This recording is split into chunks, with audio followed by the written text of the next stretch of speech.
Okay, so quick Krink review. We have the Krink K71 in purple, the Krink dye-based mop in purple, and the Krink paint-based mop in green. Then I'm also going to show you a marker which is better than the K71, but yeah. So you've got a Krink. With Krinks I don't think they're a very good deal because how much they cost and stuff. Like £8 for one of these mops, and they're so small. I mean, look, that's my hand, and they're just tiny. If you put it up against like a battery, for example, look how big it is. You know what I mean? It's 2 batteries tall, and it's just got nothing in it. I think they're 2 ounce, if I'm not mistaken. The nibs.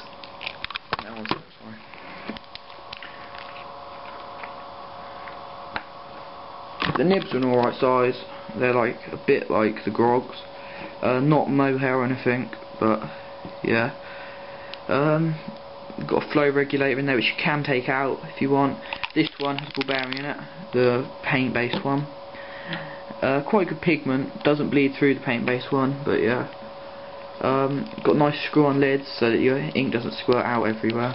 Really squeezable bodies, like proper squeezy. But I found a place which sell these, just the mops themselves without the labels or anything in them. So yeah, really cheap as well. They're like £1 a mop. So I think Krink's really being a bit over the top and charging people too much. The paint in there is just acrylic really. I think the old ones were acrylic. I don't know if these ones are like xylene or something based, but yeah, they don't smell that bad. But that's the paint one. I'll show you what they work like in a minute. These buff easy, by the way, but they're nice. They drip well, and they take quite a long time to dry, like an hour or so, but not bad. Stick to most surfaces and stuff. So yeah. Next you've got the dye based, which is just the same as the paint base, but it doesn't have a ball bearing inside it, and the dye is a lot thicker. This is, but it's really nice. It's like quite thick. It's like they've added like some omega-3 or something to it. Same mop, so there's no point in going into detail on that. Same nib and everything. The ink doesn't eat through the nib, which is good. I've had this one for like 2 years. Haven't really used it, so I haven't really seen the point, because I'll empty it in about 4 tags really. You know what I mean? Too small again. I think they're alright if you just want to do tags. It bleeds through really well though. Drips nicely. Yeah. The only thing I found covers this is like Covers All or Montana Black. So yeah, it's alright. It bleeds through. It's the same ink as in the K71. So yeah, small. It's alright because you can fit it in your pocket, I suppose, if that's what you want, but I wouldn't recommend these. They're really expensive, like £8 each. You know what I mean? Next we've got the Krink K71. This is a chisel tip marker. It's quite broad actually. It's like wider than most chisel tips. Oh shit. Sorry. Okay, it's like a normal size chisel tip. That's 7mm I think. Okay. Sorry, I'm covered in paint. Then this one is,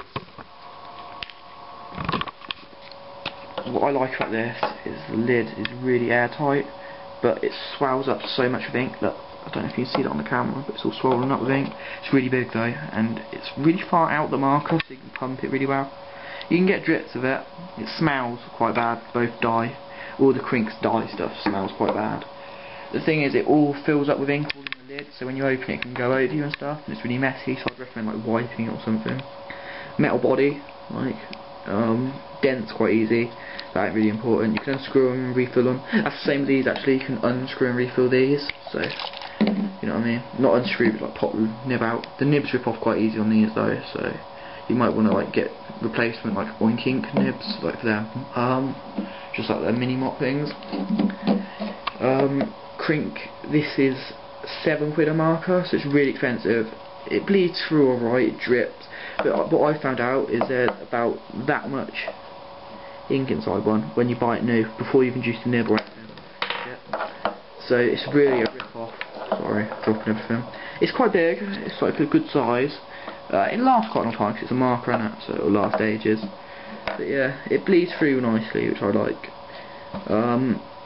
Yeah, so that's basically what you've got, which I found, which is really similar to the Krink, small amount, just tiny amount smaller, is the Uni paint. It's paint instead of ink, but it bleeds through the same. Not bleeds through. It doesn't really bleed through the same, but it bleeds through a bit, and it's really permanent. But it smells really, really bad. So yeah, it's got the same size nib and everything, but it's got a ball bearing in it. So you might want to take that out and shit. It doesn't come in as many colours, I don't think, as the Krink. I'm not too sure. I've only found them in black and silver at the moment, but yeah, they look really old school. I think these are like the original old school markers. So yeah, I'll take the Krinks out and show you them. So okay, sorry about what I've got. This is the only picture I've got at the moment. But yeah, this is like a glossy surface, so it should like go on quite well. It won't streak too much. Okay, I'm gonna get the lid off of this quick. Okay, oh man. If you look inside the lid, it's all full of ink and shit, and that all drips out. But yeah, with this marker, just juice it like, just juice it up, do that. One push and it will drip. Don't know if that'll drip. Yeah, there you go. That's just from one little thing. It's got a really big drip. It takes quite a long time to dry though, for ages. I don't know what to write.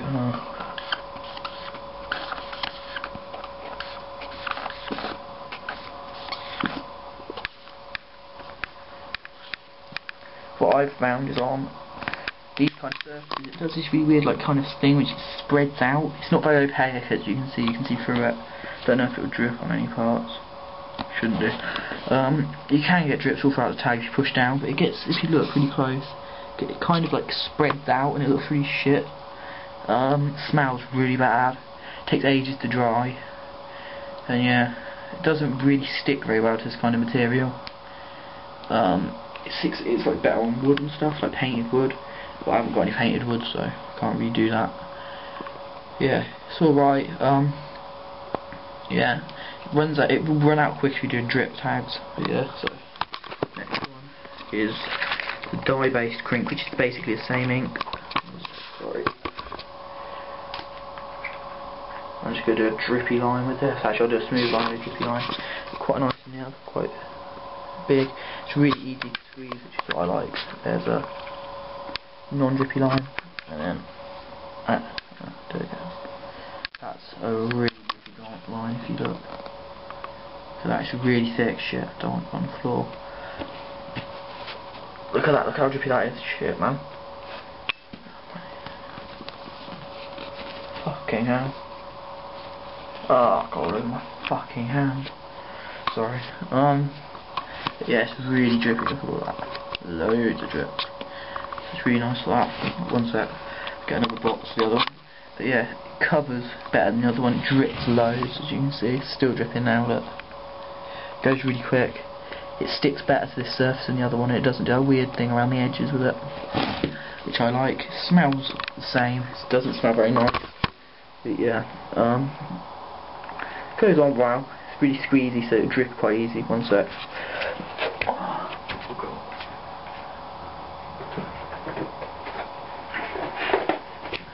Okay, I've got a box here. I'm sure we're going to do the other one on. Do it there. I'd recommend you shake these up really well to get all the pigments mixed and shit. This one's got a ball bearing, shaking easier.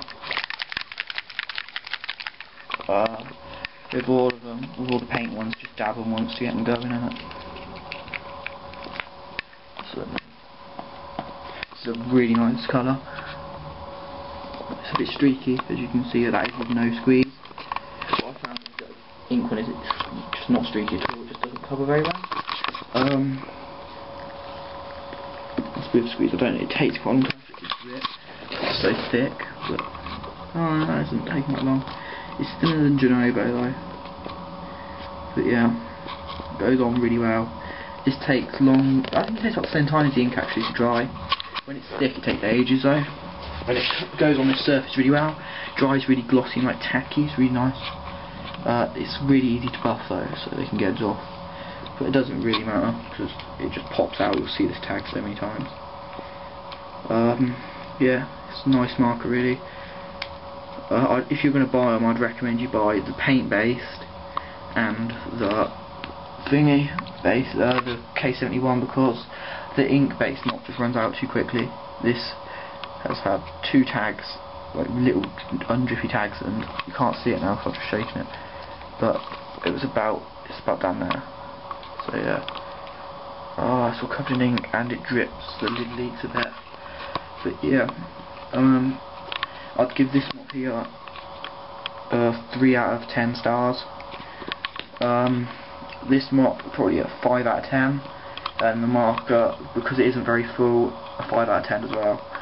So yeah, they're alright, but I've found a lot better, which I'm going to do reviews on. So yeah, stay tuned, subscribe for more and shit. There's going to be videos of like how to draw and stuff, how to paint, so yeah, stay